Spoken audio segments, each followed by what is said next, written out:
iba ang maging playstyle niya rito. Pero going back, it's gonna be the Esmeralda ang gamit dito ni Kelra. Right now, this is the heroes lineup at Esmeralda. Yung sinasabi ni Rob, tama ba?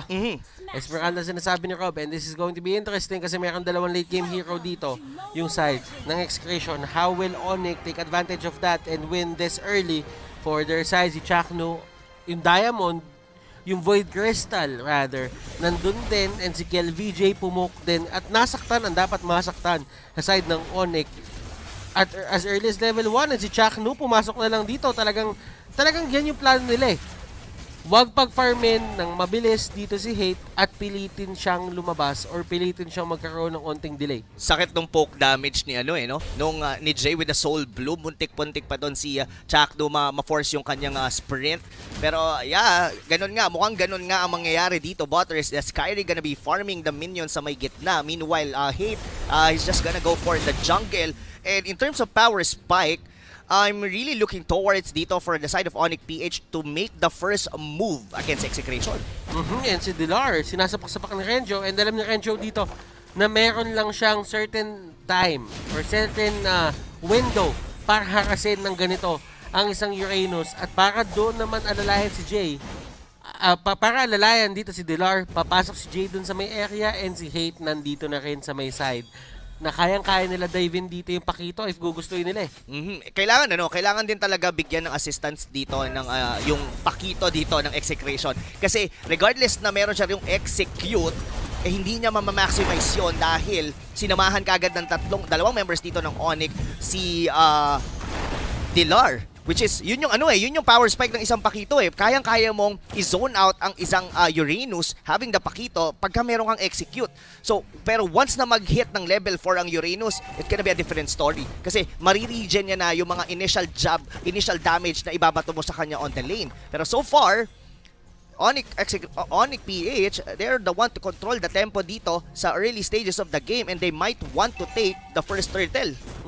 Pero doon sa may gitna, si KelVJ ay inagaw yung buff dito ng side ng Onyx, and walang purple buff si Hate automatically, and pwede pang hindi makuha ng Onyx dito etong turtle kasi nandito rin sa vicinity si Chakno, si Etomax, and possibly si KelVJ in just a bit. And Chakno, unti-unti bumababa yung buhay niya, he will go down. Si Renjo umalalay na rin, real world manipulation, naglalaban sila lahat sa gitna, at tatakbo na lang dito si Etomax kasi alam mo yun, nagawa niya na din yung trabaho niya na alalayan niya ng onte. Pero kasi hindi na nila talaga makakontest yun at that point on. Yes. Yung retry. Yung retry, napaka-importante. Yes, and I believe na nagamit niya yung retry niya during the invade doon sa may purple buff ni Hate.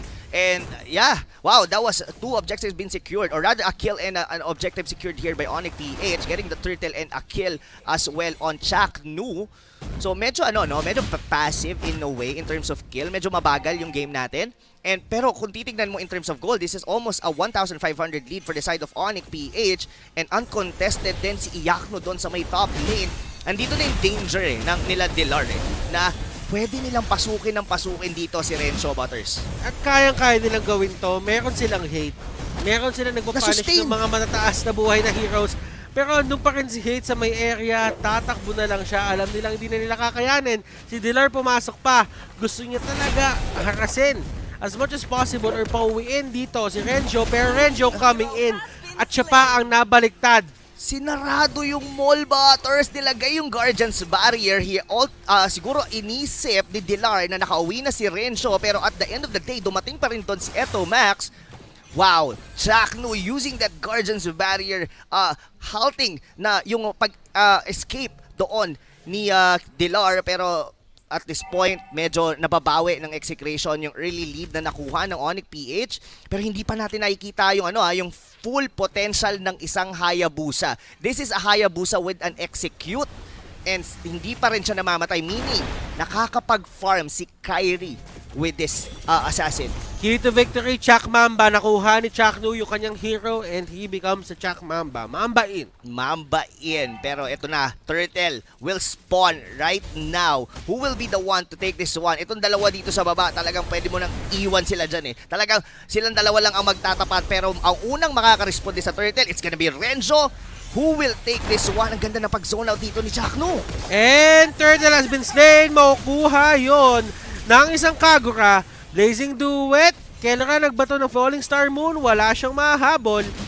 Pero nakuha ni Iakno yung Turtle. Talaga Yes. sinecure niya na lang. 2 turtles been secured here by Onyx PH. Hindi pa kasama doon si Delar dahil nagbabasag na lang siya dito sa ibaba. And first turret might actually go in the favor of Onyx PH as well. Medyo nilalayo ni Renzo yung siege minion na yon at hindi pa yata mababasag to ni Delar. Innately, yun yung yun yung isa sa mga strengths ng isang Pakito into laning. Kaya niyang mag-knockback ng certain elements sa may mapa para hindi ma-push yung kanyang torre. So, yan. Kailangan nyo i-use yan sa inyong advantage kasi napakaganda talaga niyan. And Guiding Wind para kay Iakno. Oh, Hindi wow. kakayanin. Muntikan doon. And wow, that was ang ganda. Ang ganda nung side to see na yon na sumabay yung Guiding Wind doon sa kay Kagura. Hindi lang umabot agad-agad doon si Kyrie. Pero papansinin mo yung ikot dito sa mapa ng Onyx PH. At one point, nandun sa taas yung Hayabusa, tapos nakapag-clear na siya sa gitna. Pero delikado dito si Delar. That wild charge from Jackno. At grabe yung binigay nila doon. Si Renzo nag-execute pa. Ganun kadamay yung ni-utilize silang resources para lang i-take down si Delar. And for Delar, I think he's happy with that. Yes. Kasi ang dami niya na puwersa eh. Yes, na-force niya yung 4 members doon ng Execration na pick off nila Kyrie doon si Eto Max. And right at this point, Butters, Onyx PH, napaka-confident na nilang umikot dito sa mapa against Execration. Dalawang outer turrets na dito ang nababasag ng Onyx PH and they would eye for another one dito sa ibaba.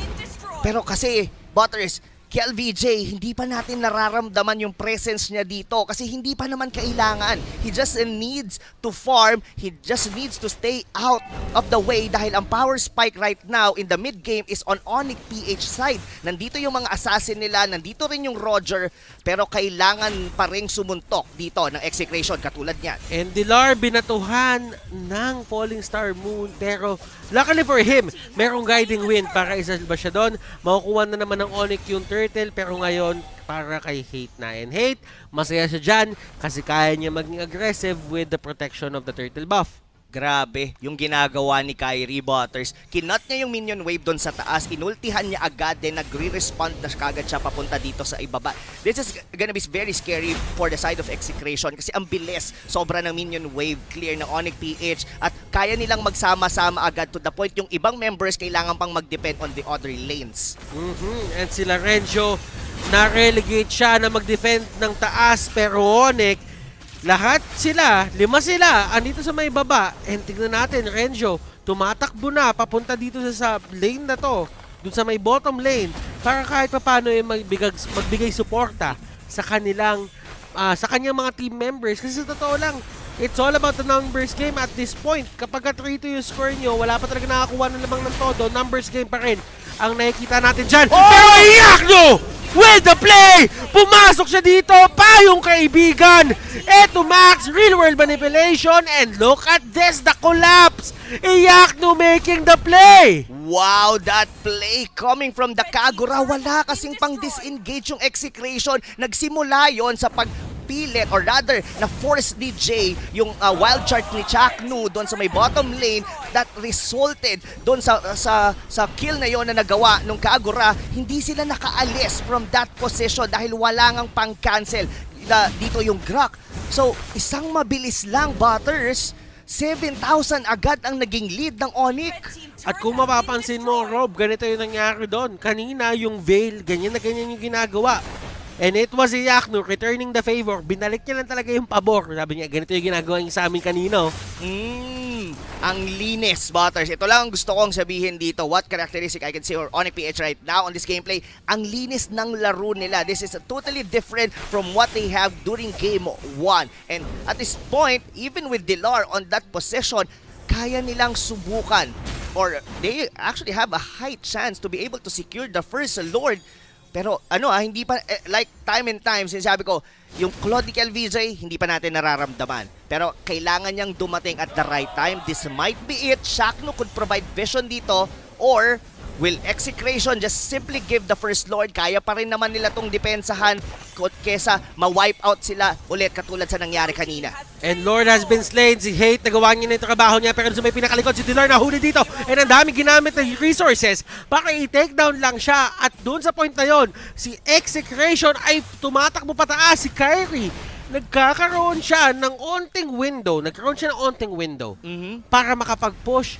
And dito, kailangan mag-ingat ng Execration. Looking at it, hindi na kayo pwede basta-bastang magdililibot na lang sa lanes. Kailangan lahat ng lanes nyo accounted for.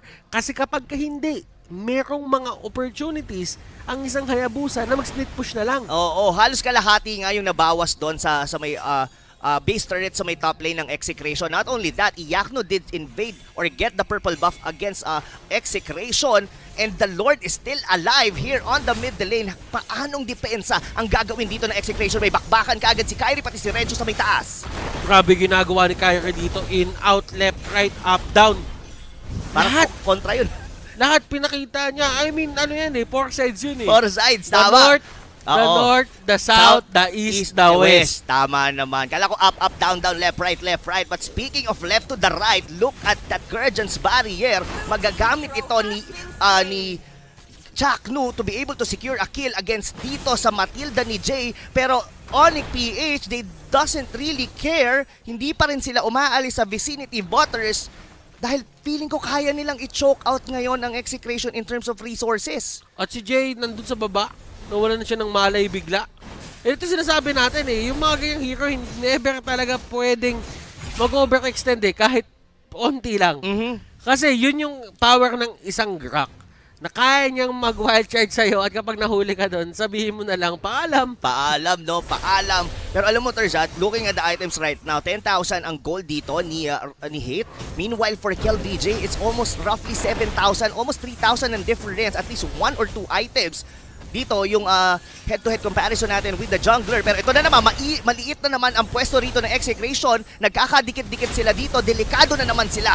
And ito na nga ang ikot ni Kyrie. Kahit si Kyrie pumasok dun sa may gitna para magbato lang ng isang shuriken toss. Kung iisipin mo, no, Butters, parang ang hirap din pala sa posisyon dito ng Execration. Pag nagsama-sama sila, it's good against the ultimate of the Hayabusa, pero it's bad for the ultimate of the Kagura. So parang hindi mo mawari. Kung mag-isolate tayo, pwede tayong ma-pick off dito ni Kyrie. Pag nagsama-sama naman tayo, we are prone doon sa yin-yang overturn dito ng isang Kagura. So what they did doon sa team fight na yon was to fight head on. Unahan nila agad. Real world manipulation, lapag agad dito ni Eto Max. And yun yung kailangan nyo gawin eh. For the side of Execration, space yourself accordingly. Kailangan may good spaces kayo sa isa't isa para hindi kayo maabutan noong yin-yang overturn. Pwede ka naman gawin yun after siguro nung yin-yang overturn na mabato. Pero kasi nandun pa rin yung factor na pwede kang mastan ng isang Kagura eh. Actually, doon ako mas natatakot kesa sa yin-yang eh. Oh my, may flank dito. Pero ito si Hate yung next target. May killing spree ba na magagamit? At may killing spree ka na magpaproc! And KelVJ! Hindi niya kakayanin yung damage, masyadong mataas! Ito Max ang next target and Jay will get the kill. Hate, buhay pa rin! Buhay pa rin, Butters, na na-cancel niya yung damage just by simply dashing, tapos na-sustain niya lahat yon by having that killing spree on the Assassin Emblem. And right now, 3 members ng Execration ang nawawala at posible nang makabasag ngayon ng base turret ang Onyx PH. Nako. Renzo ang next na tutumba. Chaknu and Kelra, the only ones alive. Sama mo na si Kel, sama mo na si Eto Max, andito na sila. At Onyx, magbaback off na lang sila. And ito yung isa sa mga traits na gusto ko sa Onyx na hindi mo makikita usually sa ibang teams. Yung kanilang support at kanilang jungle ay parehong marunong gumamit ng Assassin Heroes. Yes. And napaka-applicable nito sa kanilang ginagawa nila ngayon, yung Roger at saka yung Hayabusa combination. Grabe yung synergy dito ni Hate and Kyrie as well. And it looks like another Lord will be secured here by Onyx PH. On the verge of losing dito, Butters ang Execration on game 2. And at this point, we're already heading towards 15 minutes. We haven't seen KelVJ make a difference on team fight. Pero kung titignan mo, parang kailangan nilang unahan to. Pero hindi nila magawa. agad-agad. Kasi ang sakit na rin ng raw damage dito ng Onyx PH. Lord is marching towards the mid lane. What will be the answer para dito sa Execration? Look at the minion equilibrium. Pantay-pantay, sabay-sabay. Nako, mahihirapan dito, Butters, ang Execration. Onyx. Slowly but surely, nag-creep up sila sa may base ng side ng Execration. Guardian's Barrier, ibablock nila ng onte etong Lord. But that only means na dumadami yung minions sa mapaproduce niya as long as hindi siya natutumba agad ng Execration. And ito, reward manipulation, nandun na, nagkabatuan na sa may pinakalikod. Eto, Max! Unang tutumba! KLVJ, hinakapan ni Dilar, pero wala siya pakialam. Kelra, na-takedown si Hate. And this is the fight na hinahanap nila. KLVJ, kakayanin ba lahat? And this is going to be the damage output. Tower lock! Tower lock! Tower lock! Onyx takes game number 2. Nabitin sa pagdepensa doon ng Execration. What Onyx did was they went all in kay Eto Max.